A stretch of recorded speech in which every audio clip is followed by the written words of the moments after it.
بسم الله والصلاة والسلام على رسول الله صلى الله عليه وسلم. ازيكم حبايبي، عاملين ايه؟ كل سنة وانتم طيبين.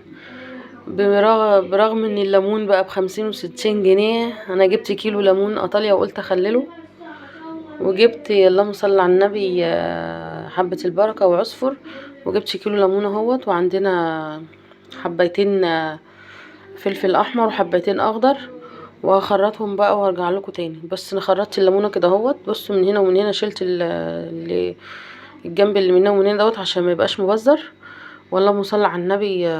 بخرطها وشلت البذر منها، وهرجع لكم تاني بقى.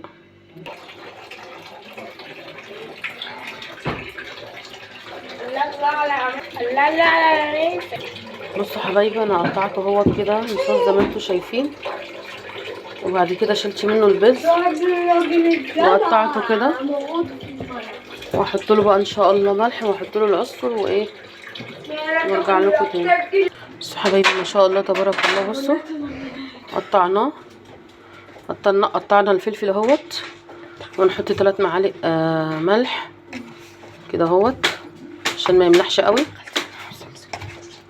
بصوا حبايبي ما شاء الله تبارك الله، حطينا معلقه سكر وحبه البركه والعصفر، ماشي، وهنلخبطهم كده مع بعض، ماشي.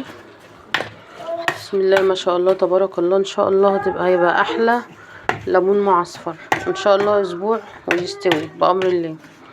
ما شاء الله تبارك الله عليه. وهعبيه بقى. بصوا حبايبي ما شاء الله تبارك الله، بصي البرطمان طلع كبير عليها، فالميه دي احنا مش هنرميها، احنا هنحطها كده اهوت في قلبيه شويه، ماشي. وصلى على النبي عليه الصلاه والسلام، واعملي لي شير ولايك بقى، وقولي لي ايه رايك.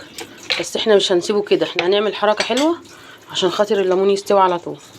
بصي ما شاء الله، بصي الميه بتاعته غطيته ازاي، وانا هحط له حبه زيت، ماشي كده اهو على الوش، واللهم صل على النبي. بصي عشان ما يقبش على الوش، عندي كيس حطيت فيه ميه عشان هو دلوقتي البرطمان مش مليان، فانا هحط الكيس كده اهوت، هسقطه هنا كده،